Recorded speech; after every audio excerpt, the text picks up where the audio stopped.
que je voudrais avoir 3 ou 4 cœurs pour y suffire.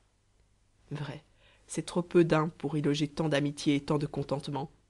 J'en ai comme mal à l'estomac. Il y eut une foule à la porte de la mairie et de l'église pour regarder la jolie mariée. Pourquoi ne dirions-nous pas son costume?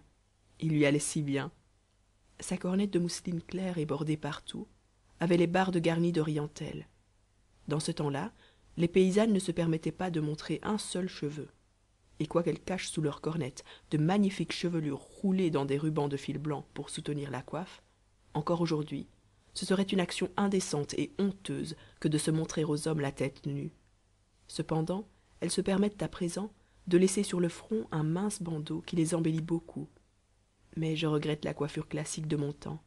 Ces dentelles blanches accrues sur la peau avaient un caractère d'antique chasteté qui me semblait plus solennel, et quand une figure était belle ainsi, c'était d'une beauté dont rien ne peut exprimer le charme et la majesté naïve.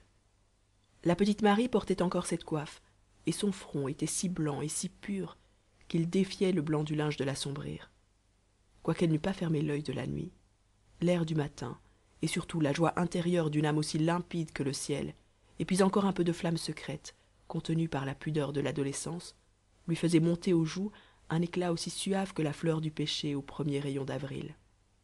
Son fichu blanc, chastement croisé sur son sein, ne laissait voir que les contours délicats d'un cou arrondi comme celui d'une tourterelle.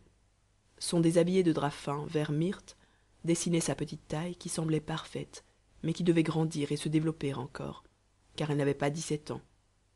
Elle portait un tablier de soie violet pensé, avec la bavette, que nos villageoises ont eu le tort de supprimer et qui donnait tant d'élégance et de modestie à la poitrine. Aujourd'hui, elles étalent leurs fichus avec plus d'orgueil, mais il n'y a plus dans leur toilette cette fine fleur d'antique pudicité qui les faisait ressembler à des vierges d'Holbein. Elles sont plus coquettes, plus gracieuses. Le bon genre autrefois était une sorte de raideur sévère qui rendait leurs rares sourires plus profonds et plus idéal.